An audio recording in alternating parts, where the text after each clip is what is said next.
after America had pledged its support for Czech independence, the Tsar spoke to a crowd in Chicago that was estimated to be over 100,000. I don't think I can match his record. But I am honored to follow his footsteps from Chicago to Prague.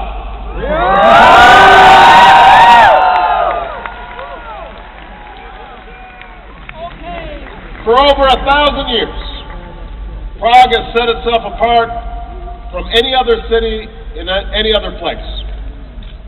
You've known war and peace. You've seen empires rise and fall. You've led revolutions in the arts and science, in politics and in poetry. Through it all, the people of Prague have insisted on pursuing their own path and defining their own destiny. And this city, this golden city, which is both ancient and youthful, stands as a living monument to your unconquerable spirit. When I was born, the world was divided, and our nations were faced with very different circumstances. Few people would have predicted that someone like me would one day become the President of the United States.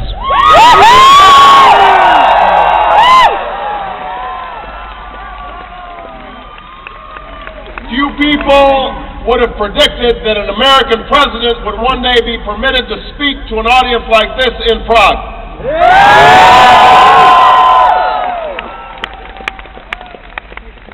Few would have imagined that the Czech Republic would become a free nation, a member of NATO, a leader of a united Europe.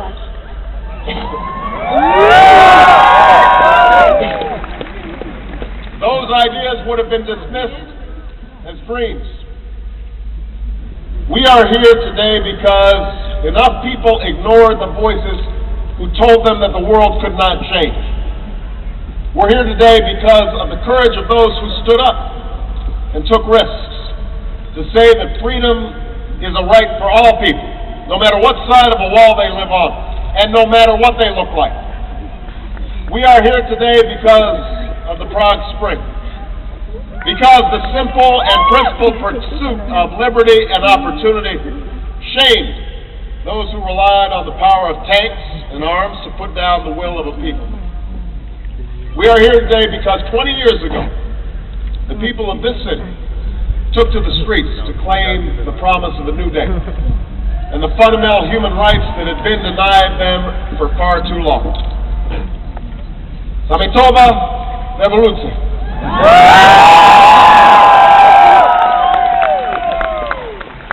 The Velvet Revolution taught us many things. It showed us that peaceful protest could shake the foundations of an empire and expose the emptiness of an ideology. It showed us that small countries could play a pivotal role in world events, and that young people can lead the way in overcoming old conflicts.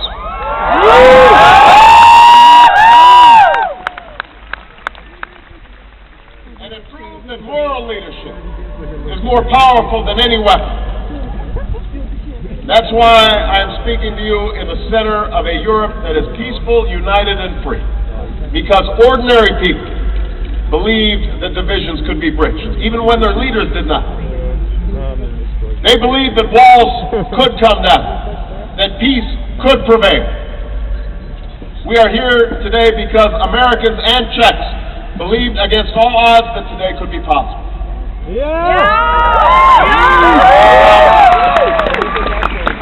We share this common history. But now this generation, our generation, cannot stand still. We too have a choice to make. As the world has become less divided, it has become more interconnected. And we've seen events move faster than our ability to control them. A global economy in crisis, a changing climate, the persistent dangers of old conflicts, new threats, and the spread of catastrophic weapons. None of these challenges can be solved quickly or easily. But all of them demand that we listen to one another and work together, that we focus on our common interests, not on occasional differences, and that we reaffirm our shared values, which are stronger than any force that could drive us apart. That is the work that we must carry on. That is the work that I've come to Europe to begin.